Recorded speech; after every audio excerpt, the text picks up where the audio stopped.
Drastic quarantine measures implemented by Chinese authorities have resulted in significantly cleaner air, as this graphic from the World Meteorological Organization shows. China is now emitting 25% less greenhouse gas, a small victory against global warming. Seen with the drastic measures that China has taken with regard to corona, that emissions have gone down seriously, so people are working from home, manufacturing has slowed down. So these are the kinds of drastic measures that we will have to take for climate change, and it's better to do it kind of sooner rather than later, because it'll be more painful the longer we wait.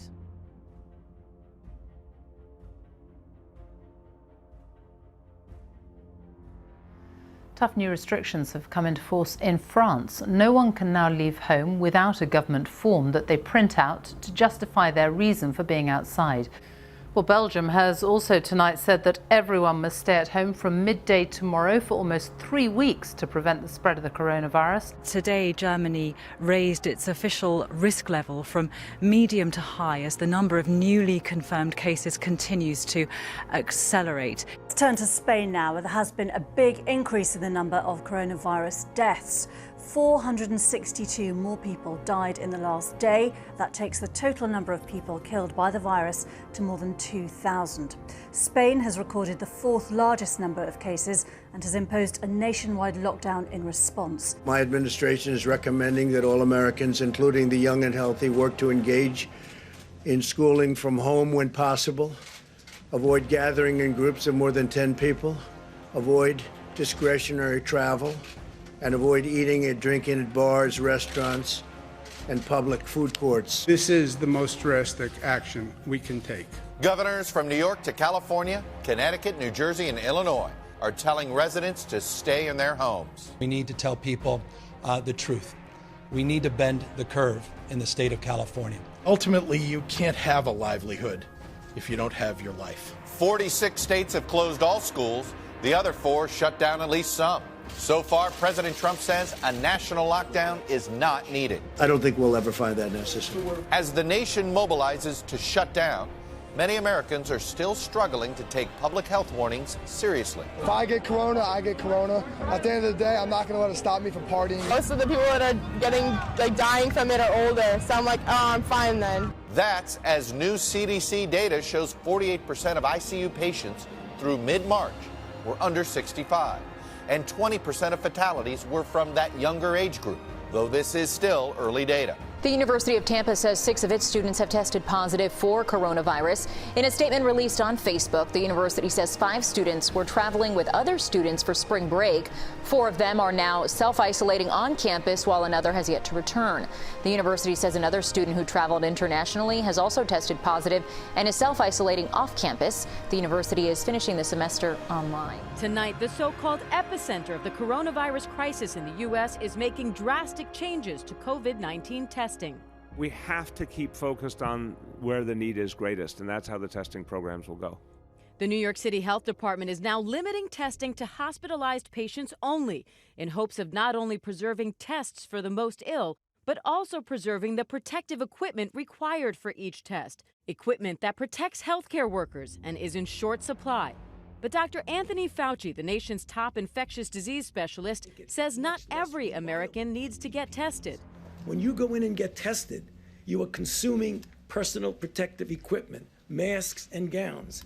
Those are high priority for the healthcare workers who are taking care of people who have coronavirus disease. Officials say the priority groups are those that are hospitalized, symptomatic healthcare workers, and seniors, especially those in long-term care facilities or those with pre-existing conditions. The virus is impacting air travel too, with the FAA issuing a brief ground stop at New York City and Philadelphia airports after an air traffic controller trainee tested positive for COVID-19.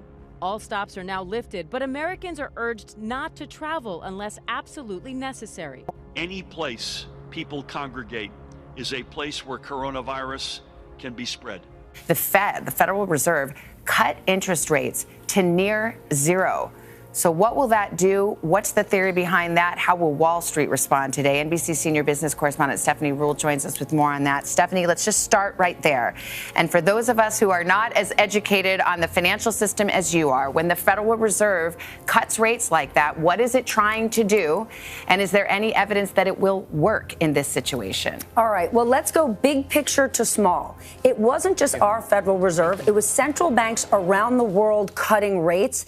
That means they are making it cheaper for big business, small business, and individuals to borrow money, making it easier for banks to lend money. What that tells all of us is that the economic impact of the coronavirus is going to be crippling. You were just talking about it there. When you see cancellations, shutting down, and isolation, if you have any sort of consumer-facing business, it costs the same to run your business, but your revenues are about to go to zero. So now that the Fed is making it much cheaper to borrow money, hopefully those businesses can stay afloat and not have to lay off workers. So the idea is just borrow a bunch of money. It's not going to cost you to borrow that money, kind of like a Band-Aid to tide you over for these businesses? That's absolutely the case. Now, in normal times, when the Federal Reserve cuts rates, the idea is let's make it cheaper to borrow so people can go out and buy a house, refinance their mortgage, maybe build something. That's not what's happening here. This is an emergency rate cut really designed to help people stay afloat. Okay, and real quickly, now I remember during the financial crisis, there were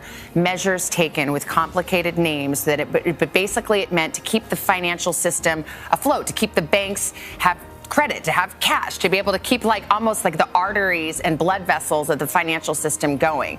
Is there any need to do that? Are there any actions being taken to that end? Okay, so I think what you're talking about are bailouts and rescue packages. Now, what we just saw from the Fed is monetary policy to help with lending, to keep things afloat and to make it easier for banks.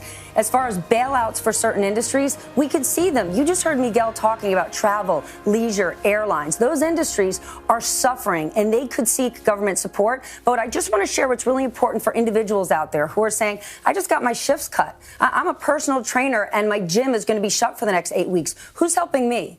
Well, I want you to go to your individual state website, and then you can look up unemployment, because state by state, we're seeing unemployment benefits change. Ohio yesterday just changed, so companies that are temporary, industries that are temporarily shut, people that are quarantined, can apply for unemployment benefits. Now, these things are changing daily, so I urge people, if you run a small business, go to SBA.gov, that's the Small Business Association, or check out unemployment benefits. In a time like this, we're seeing changes made to help individuals. Chuck, the truth is, and New Yorkers and all Americans deserve the blunt truth, it's only getting worse. And in fact, April and May are going to be a lot worse. Right now, we are a third of the cases in the country. That's going to get worse. We're about 2/3 or more of the cases in New York State. That's going to get worse.